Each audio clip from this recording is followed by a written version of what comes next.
Salut, c'est Corsair, bienvenue sur ma chaîne. Alors aujourd'hui, review Transformers, un Autobot de la gamme Earthrise, donc la série War for Cybertron trilogie diffusée sur Netflix. On a eu les deux premiers chapitres Siege et Earthrise, donc il faut attendre Kingdom. L'autobot en question fait partie des derniers achats, donc pour ceux qui ont suivi la vidéo, vous savez peut-être de qui je veux parler. Il y a une chance sur deux, hein. Et aujourd'hui je vais vous parler de Grapple. Alors Grapple, voilà, qui est apparu dans la saison 3, je crois, de G1. Dans la saison 2, non, dans la saison 2 de G1.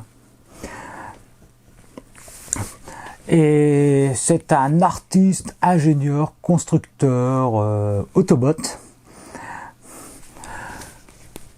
Alors, c'est un personnage qui est plutôt secondaire.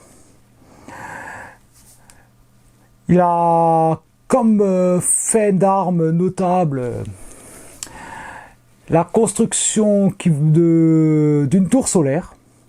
Il a donc proposé son projet à Optimus, donc créer une tour solaire pour pouvoir fabriquer de l'énergone pour ses potes.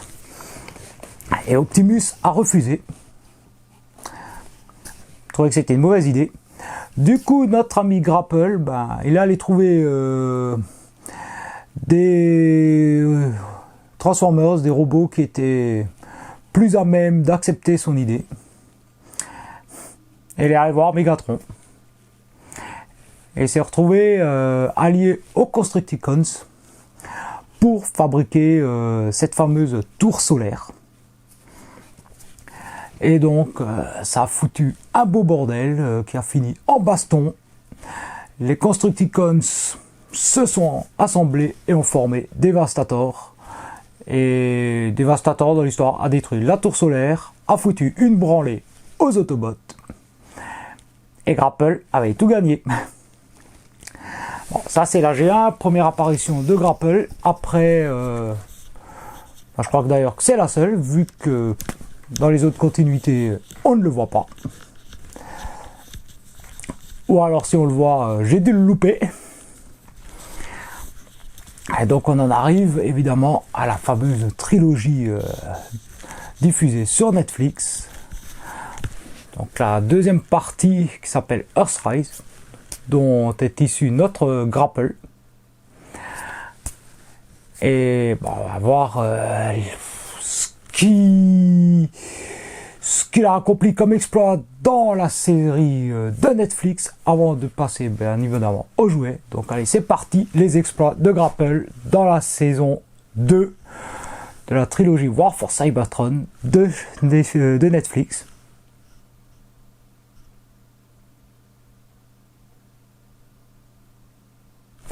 Bon, et voilà, c'est terminé. On a résumé les exploits de Grapple dans cette série.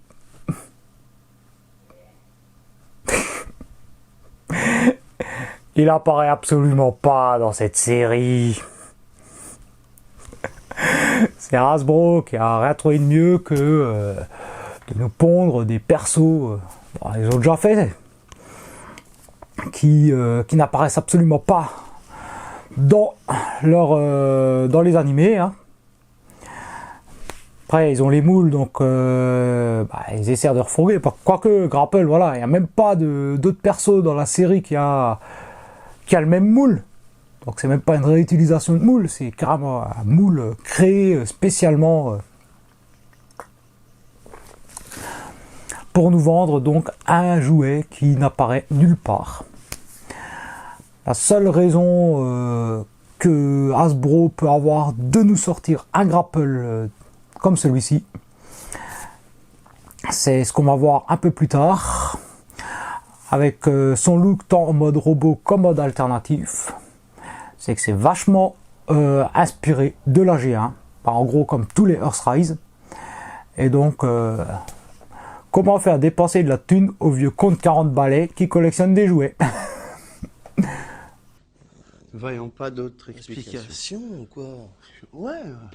Allez, c'est parti, on commence par la boîte, hein. Donc boîte vitrine avec notre grapple bien coincé dans sa bulle. Putain, qu'est-ce que j'en ai chié pour le sortir de là. La bulle elle est détruite, hein. Mais bon, à la base c'est à jouer, on ne garde pas les boîtes normalement, hein. On retrouve bien évidemment le symbole Generation, Autobot authentique, le Takara Tomy, Transformers sur le côté, Transformers Earthrise War for Cybertron, son nom en cybertronien et en anglais, français, enfin en langage compréhensible qu'on arrive à lire quoi. C'est du 8 ans et plus, le logo Hasbro. Sur la tranche, un magnifique artwork de grapple en action. Sur l'autre tranche, évidemment, l'artwork classique qui correspond à tous les Earthrise. Au dos de la boîte, présentation du mode Alt et du mode Bot. On nous dit qu'il y a 16 étapes pour passer de l'un à l'autre. L'un des accessoires fournis, qui est la pince, permet d'accrocher des espèces de petites plateformes. Alors j'ai oublié le nom de ces trucs-là.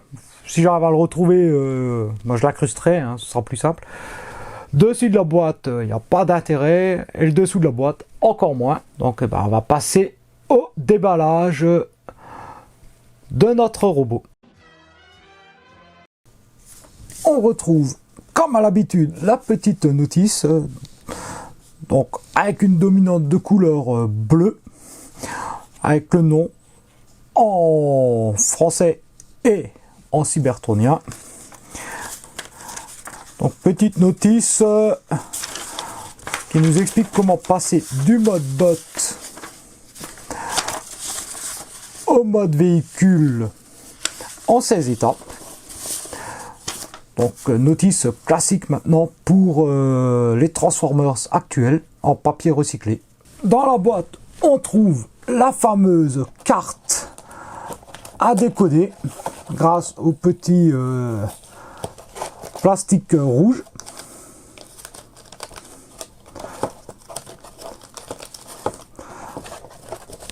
Donc ici dans le coin, le symbole Autobot, notre carte et donc le décodage à effectuer. Alors, il n'y a pas de planète indiquée sur celui-ci.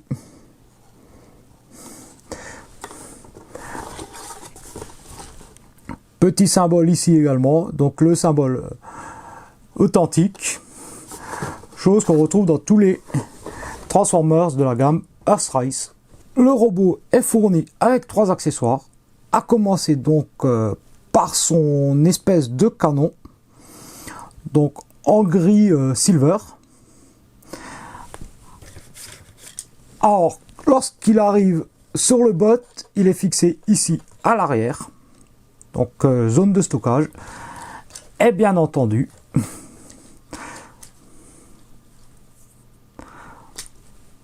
on peut remplacer la main par le canon, très simplement. Le robot est également fourni avec son gun, donc qui est plutôt stylé, hein. J'aime bien la forme du flingue. Donc évidemment, on peut lui mettre dans la main. Ou essayer de le stocker grâce aux ergots 5 mm sur le côté. Dans les différents ports qui existent sur le robot. Ici par exemple. Et dernier accessoire, la pince. Donc très simple, pas articulé. C'est un peu dommage, voilà. Ça aurait été cool si elle avait été articulée. Donc celle-ci, on peut la stocker ici éventuellement, à côté de la tête. Sur les bras.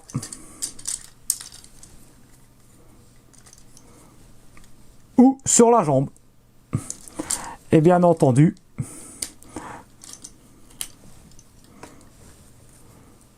on peut la fixer au bout du bras. En ce qui concerne le stockage des accessoires en mode véhicule, nous avons toujours l'emplacement sur le côté du bras articulé, comme ceci. On peut également l'utiliser à l'avant du crochet, ce qui lui donne un canon.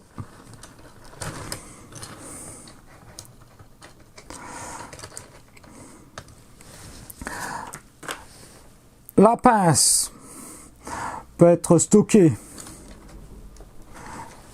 sur le côté du robot, alors indifféremment à gauche ou à droite, mais également utilisée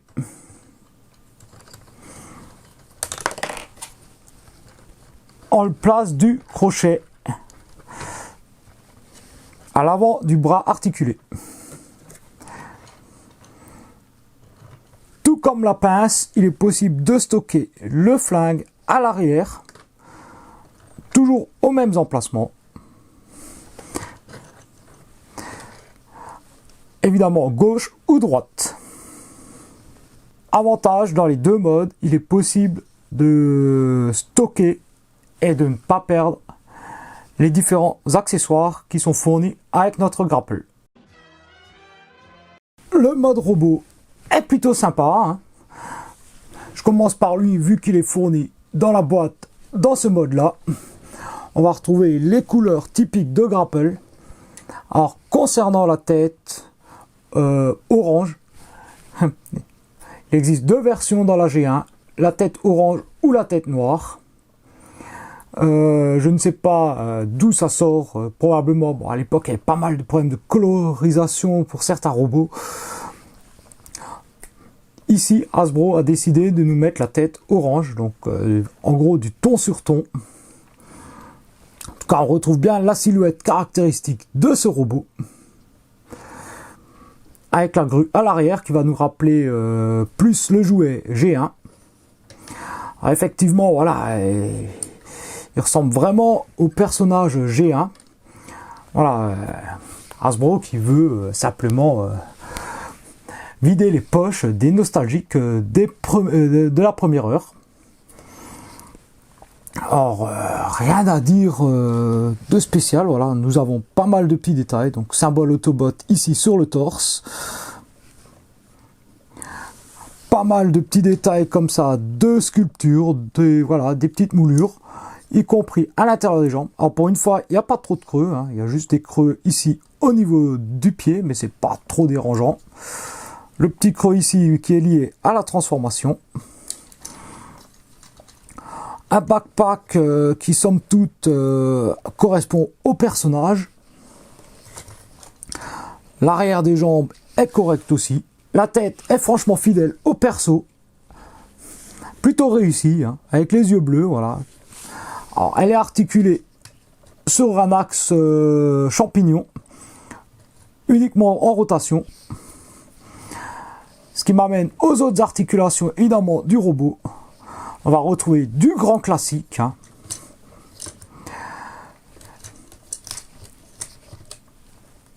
Voilà, au niveau des bras, les grands classiques pour les bras. Pour les jambes, idem. À noter que le backpack ne gêne absolument pas.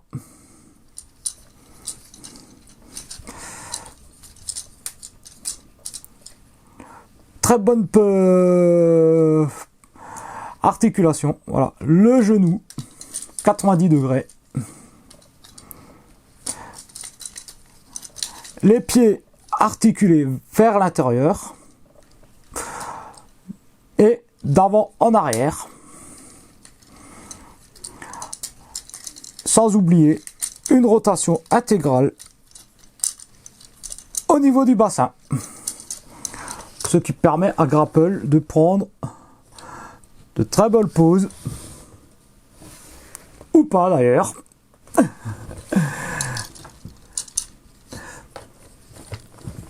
Robot, franchement, classe. Alors, il y en a qui sont fans, moi, pas trop.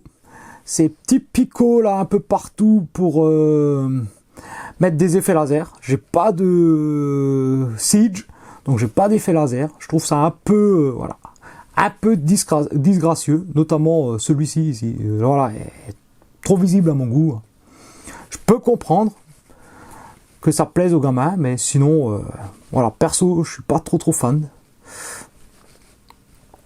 Niveau des couleurs, voilà, on a du orange. Alors, il y a 2 teintes de orange. C'est un peu bizarre, voilà, au niveau du biceps, le tour de la tête est différent. On a bien entendu du noir, quelques touches de noir, voilà. Un peu de silver en haut des épaules. Plutôt classe, hein. Et c'est parti pour la transformation. Alors la transfo de ce robot est franchement cool, franchement intuitive. Même pas besoin de notice hein, pour le transformer. Ça reprend une transfo qui est très similaire à celle du G1. Et même pour ceux qui ne connaissent pas le G1 mais qui s'y connaissent un peu en Transformers, franchement les étapes sont très intuitives. Hein. Donc il suffit simplement de rentrer pour commencer les points.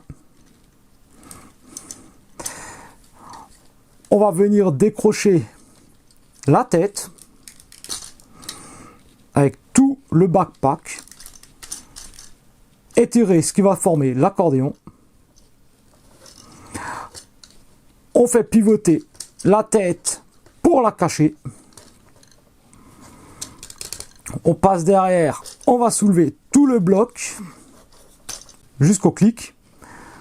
Une fois qu'on a fait ça, on le retourne. Les pieds, très simplement, on étire et on verrouille de façon à les mettre dans l'axe. On resserre ça. On descend ici. On a les 2 ergots ici qui vont se positionner dans les trous.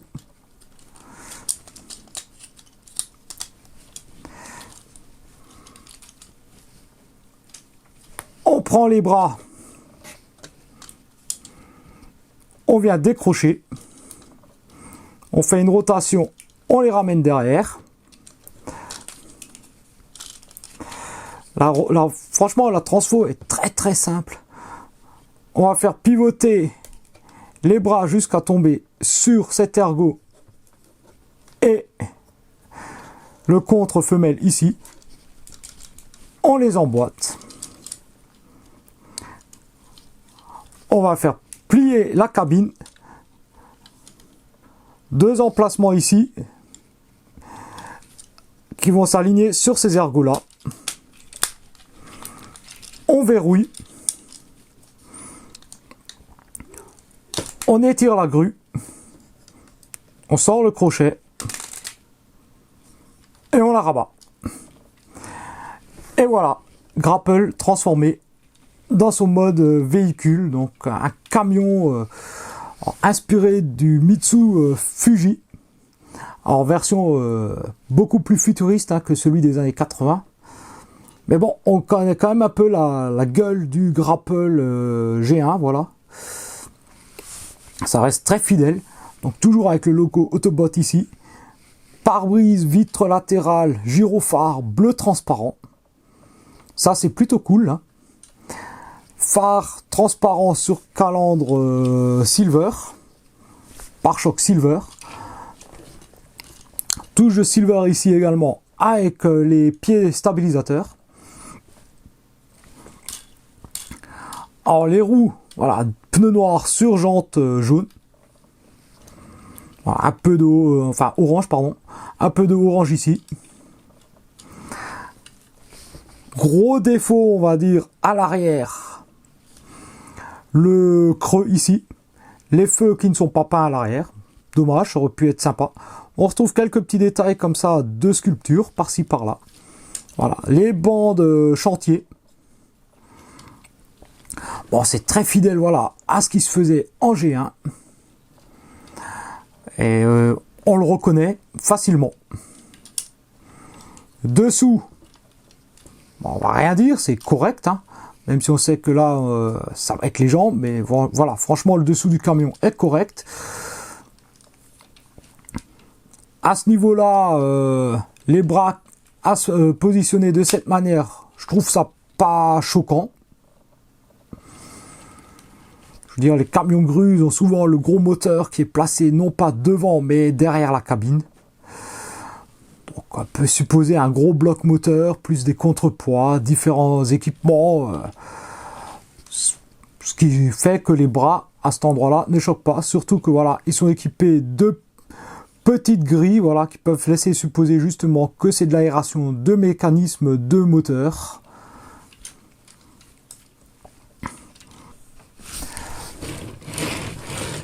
Il roule plutôt bien. Alors, il faut s'assurer que tout soit bien aligné pour que toutes les roues touchent en même temps. Alors, bizarrerie à l'avant, la jante ne tourne pas, c'est le pneu qui tourne autour de la jante. C'est assez curieux. Mais bon, dans l'absolu, ça, voilà, ça ne choque pas. Bon allez, conclusion de la vidéo, qu'est-ce qu'on peut dire sur notre ami Grapple? Alors que c'est un Voyager class, plutôt grand, enfin, pour les standards actuels. Hein. Il est assez fidèle, voilà, donc à sa représentation G1. Sa représentation dans la série Earthrise, malheureusement, restera un mystère. Gros point positif de ce robot, c'est la transformation d'un mode à l'autre qui est franchement très intuitive. Honnêtement, pour un gamin, c'est le genre de robot, il peut parfaitement jouer avec. Passe très rapidement d'un mode à l'autre. Il n'y a pas de complexité de transformation. Le jouet est plutôt cool. Il vaut une vingtaine d'euros à peu près. Hein. Alors, contrairement à beaucoup de gens, moi j'ai pas le souci quand je passe d'un mode à l'autre avec les ergots à l'arrière qui restent coincés.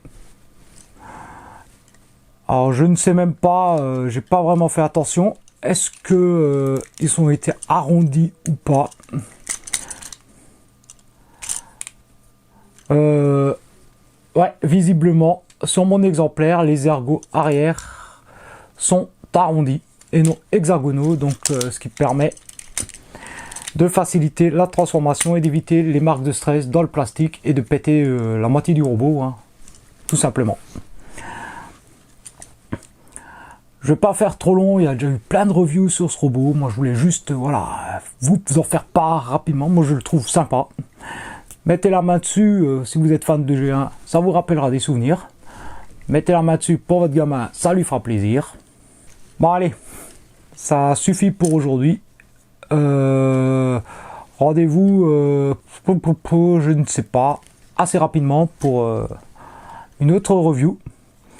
Comme d'hab, commentaires, pouces, abos pour ceux qui découvrent la chaîne, enfin le tralala de youtubeurs habituel. Et puis bon, moi je vous dis, hasta la vista!